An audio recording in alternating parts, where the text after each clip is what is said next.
जय गुरुदेव। आज हमारा नॉलेज शीट नंबर 162, उसका शीर्षक है मैं हूँ कहने के लिए साहस चाहिए।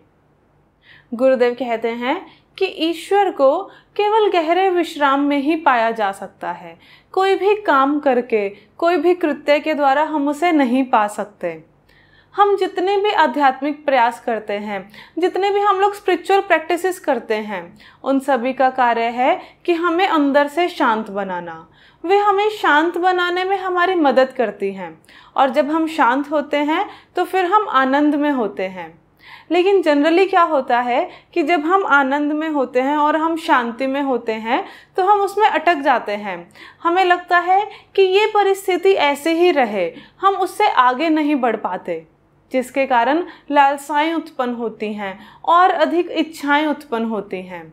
लेकिन जब हम इनमें नहीं अटकते, जब हम सुख, आनंद और शांति का मज़ा लेने के लिए रुकते नहीं, उस समय हमारा विकास होता है, हम और आगे बढ़ते हैं। फिर गुरुदेव कहते हैं कि अगर ये सृष्टि, ये पूरी सृष्टि तुम्हें आनंद और शांति देना चाहती है तो ठीक है, वैसे भी तुम्हारा स्वभाव ही आनंद और शांति है। लेकिन उस आनंद को, उस शांति को, उस सुख को भोगने की चेष्टा में हम मैं हूँ की भावना से मैं कुछ हूँ की भावना में आ जाते हैं। जैसे मैं शांतिपूर्ण हूँ, मैं आनंदपूर्ण हूँ। पहले तो ये सब चीज़ें चलती रहती हैं, उसके बाद में आता है कि मैं दुखी हूँ। इस तरीके से हम इस भावना में नीचे की ओर आते जाते हैं। गुरुदेव कहते हैं कि सिर्फ मैं हूँ, बस इतना कहने के लिए बहुत अधिक साहस की आवश्यकता है। और मैं हूँ वैराग्य की भावना लाता है। केवल वैराग्य से ही मैं हूँ आ सकता है। फिर गुरुदेव बताते हैं कि वैराग्य है क्या। वैराग्य का अर्थ है कि सब कुछ का स्वागत करना, जो भी हो रहा है उसे होने देना, पूरी तरह से स्वीकार करके उसमें आगे बढ़ना, सुखों में अटकना नहीं और दुखों से भागना नहीं। यही वैराग्य है। फिर गुरुदेव बताते हैं कि वैराग्य का अर्थ क्या है। वे कहते हैं कि वैराग्य है सब कुछ का स्वागत करना, जो भी हो रहा है, जैसे भी परिस्थिति है उसमें आगे बढ़ना, सुखों में अटकना नहीं और दुखों से भागना नहीं। चाहे जो भी हो रहा है तुम संयम में रह सकते हो, और जब हम संयम में रहते हैं तो हम और अधिक केंद्रित रहते हैं। बाहरी चमक और बाहरी आनंद के भोग में जब हम पड़ जाते हैं, जब हम उनकी इच्छाओं में पड़ जाते हैं तो हमारे अंदर जड़ता आ जाती है।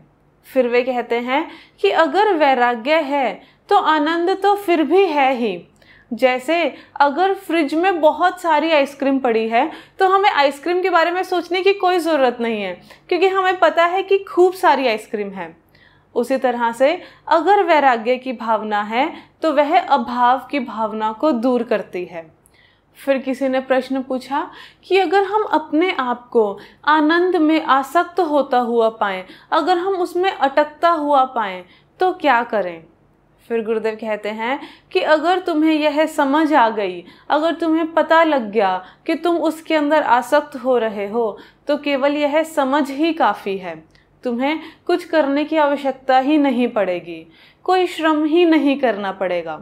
अगर तुम मुक्त होना चाहते हो तो उसके लिए कोई काम करने की ज़रूरत नहीं है। केवल जब ज्ञान हमारे जीवन में उतर जाता है, जब हम ज्ञान को जीने लग जाते हैं, तो इतना ही काफ़ी है मुक्ति के लिए। इस वीडियो को हमारे साथ देखने के लिए बहुत बहुत धन्यवाद। आप लाइक बटन को क्लिक करें। अगर कुछ कहना चाहते हैं तो कमेंट करें। हमारे चैनल को सब्सक्राइब करें और ज़्यादा से ज़्यादा लोगों के साथ शेयर करें। जय गुरुदेव।